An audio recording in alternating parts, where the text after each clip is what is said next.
Imagine this. A young boy in North Carolina, just 11 years old, selling Pepsi from a homemade stand in his front yard.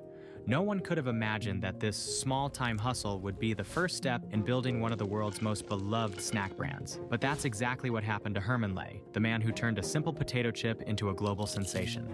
Herman was born in 1909 in Charlotte, North Carolina. From a young age, he was a natural entrepreneur, starting with his little Pepsi stand that quickly became the talk of the town.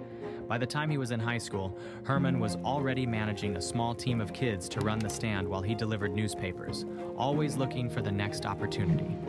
After high school, Herman went to college on a scholarship, but it didn't last. He dropped out after 2 years, driven by a love for sales and a hunger to create something of his own.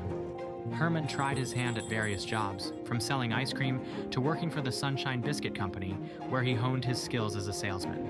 But then, the Great Depression hit, and like many, Herman found himself out of a job. Faced with the harsh reality of the time, he did what he knew best. He sold. Herman started selling potato chips from the trunk of his car, visiting grocery stores, gas stations, and schools, doing whatever it took to survive. At the time, potato chips were a local treat, sold in paper bags that quickly went stale. But Herman wasn't just a salesman, he was a problem solver. He found a way to keep chips fresh longer by using a special packaging material called glassine. This innovation allowed him to expand his small operation into a thriving business. Herman's journey was far from easy. When World War II erupted, potato chips were deemed non-essential and factories were shut down. But Herman didn't give up. He lobbied the government, arguing that chips should be classified as essential due to their long shelf life and no need for refrigeration. His persistence paid off, and he kept his business afloat during the toughest of times.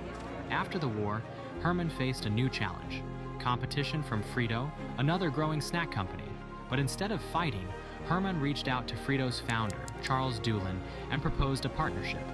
This collaboration led to the creation of Frito-Lay, a powerhouse that dominated the snack industry.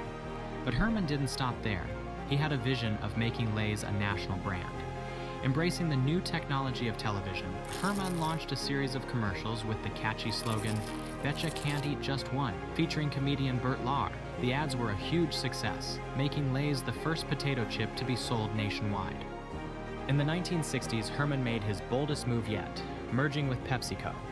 This deal gave Lay's the resources to expand globally, turning it into a snack empire. Today, Lay's is the best-selling potato chip in the US, and Frito-Lay is a global leader in the snack industry. Herman Lay's journey from a small Pepsi stand to leading a billion-dollar company is a powerful reminder that success isn't just about innovation. It's about resilience, adaptability, and never backing down from a challenge. His story shows us that no matter where you start, with hard work and determination, you can achieve greatness.